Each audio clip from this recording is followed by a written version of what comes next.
بسم اللہ الرحمن الرحیم۔ آج بات کریں گے سورہ بقرہ کی آیت نمبر 18 پر۔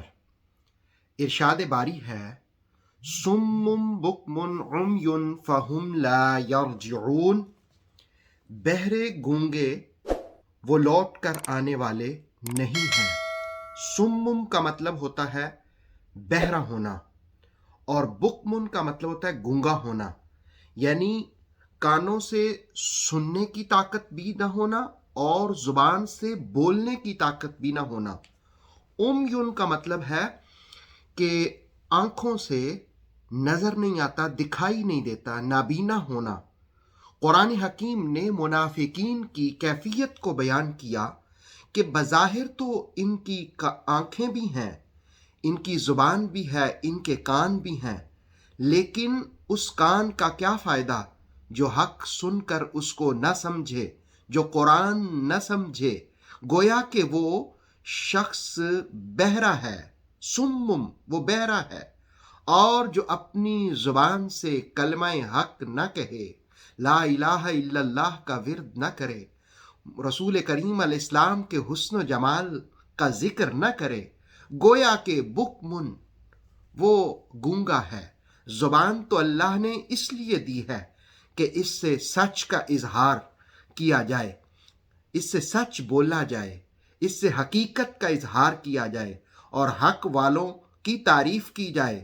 رسول اللہ علیہ السلام کی ایک حدیث کا مفہوم ہے، حق علی کے ساتھ ہے، علی حق کے ساتھ ہے۔ گویا حق والوں کا ذکر کرنا اس زبان کا تقاضا ہے، لیکن وہ زبانیں جن سے حق صادر نہیں ہوتا، قرآن کہتا ہے وہ زبانیں تو موجود ہیں لیکن وہ گونگی ہیں۔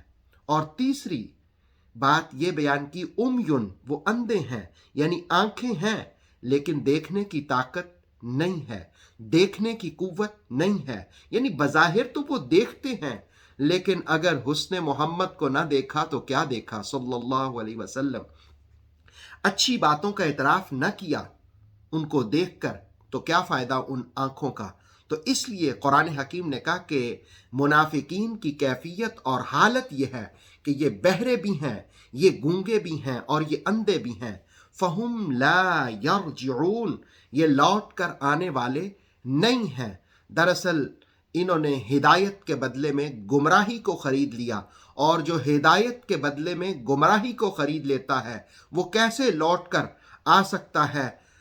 یاد رہے کہ کامیابی ساری اسی میں ہے کہ انسان دل و جان سے حسن محمد صلی اللہ علیہ نبی الکریم کا کلمہ پڑھ لے اور رسول کریم علیہ السلام کے دین پر عمل پیرا ہوں۔